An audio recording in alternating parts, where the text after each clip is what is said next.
ത്രിയേക ദൈവത്തിന് സ്തുതി. എല്ലാവർക്കും ഹെർമിറ്റ്സ് ടോക്സിലേക്ക് സ്വാഗതം. രാജാവ് ഒരു ദിവസം തൻ്റെ 3 മക്കളെയും വിളിച്ചിട്ട് അവരോട് ഒരു ചോദ്യം ചോദിച്ചു. നിങ്ങൾ എങ്ങനെയാണ് എന്നെ സ്നേഹിക്കുന്നത്? ഒന്നാമത്തെയാൾ വന്നിട്ട് തൻ്റെ പിതാവിനോട് പറഞ്ഞു, പിതാവ് എനിക്ക് തങ്കം പോലെയാണ് എന്ന്.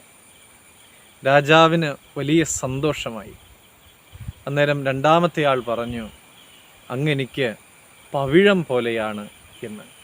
രാജാവ് സന്തോഷത്തിൽ മതിമറക്കുകയാണ്. ആ സമയത്ത് മൂന്നാമത്തെ ആൾ വന്നിട്ട് പറഞ്ഞു, പിതാവ് എനിക്ക് ഉപ്പ് പോലെയാണ് എന്ന്. രാജാവ് കോപം കൊണ്ട് ജ്വലിച്ചു. രാജാവ് ചോദിച്ചു, നീ ഇങ്ങനെയാണോ എന്നെ സ്നേഹിക്കുന്നത് എന്ന്. രാജാവിന് വലിയ ദേഷ്യമായി. ഇതെല്ലാം കേട്ട് മന്ത്രി തൊട്ടടുത്ത് നിൽക്കുന്നുണ്ടായിരുന്നു. പക്ഷേ ഒന്നും തന്നെ മിണ്ടിയില്ല. എന്നാൽ അദ്ദേഹം ഒരു കാര്യം ചെയ്തു. പാചകപ്പുരയിൽ ചെന്ന് പാചകക്കാരനോട് പറഞ്ഞു, ഇന്നുണ്ടാക്കുന്ന വിഭവങ്ങൾക്കൊന്നിനും ഉപ്പ് ചേർക്കേണ്ട ആവശ്യമില്ല എന്ന്. കാരണമൊന്നും പറഞ്ഞില്ല.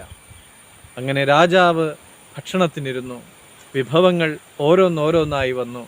രാജാവ് ഓരോന്നും രുചിച്ചു നോക്കി. ഒന്നിനും യാതൊരു രുചിയുമില്ല. രാജാവ് പിന്നെയും കോപം കൊണ്ട് ജ്വലിക്കുകയാണ്. പാചകക്കാരെ വിളിച്ചു. അവരെ ചീത്ത വിളിക്കുവാനായിട്ട് തുടങ്ങിയപ്പോൾ മന്ത്രി ഇടപെട്ടിട്ട് പറഞ്ഞു, രാജാവ് എന്നോട് ക്ഷമിക്കണം. ഞാൻ കാരണമാണ് ഈ വിഭവങ്ങൾക്കൊന്നും രുചിയില്ലാത്തത്. ഒരു കാര്യം അങ്ങയെ ബോധ്യപ്പെടുത്തുവാൻ വേണ്ടിയിട്ടാണ് ഞാനിത് ചെയ്തത്. ഈ വിഭവങ്ങൾക്കൊന്നും രുചിയില്ലാത്തത് അതിൽ ഉപ്പ് ചേരാത്തത് കൊണ്ടാണ്.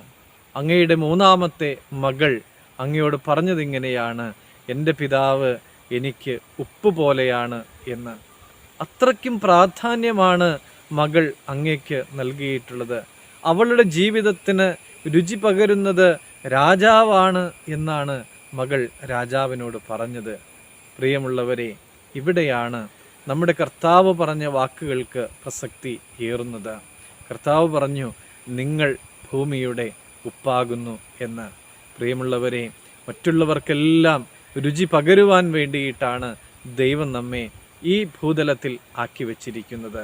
നമ്മളിലൂടെ മറ്റുള്ളവർക്ക് പ്രയോജനങ്ങൾ ലഭിക്കുക എന്നുള്ള ഒരു ഉദ്ദേശം നമ്മളിലൂടെ ദൈവം ആഗ്രഹിക്കുന്നുണ്ട്. നമ്മുടെ ജീവിതം മറ്റുള്ളവർക്ക് പ്രയോജനീഭവിക്കുവാൻ വേണ്ടിയിട്ട് വിട്ടുകൊടുക്കുവാൻ നമുക്ക് സാധിക്കണം.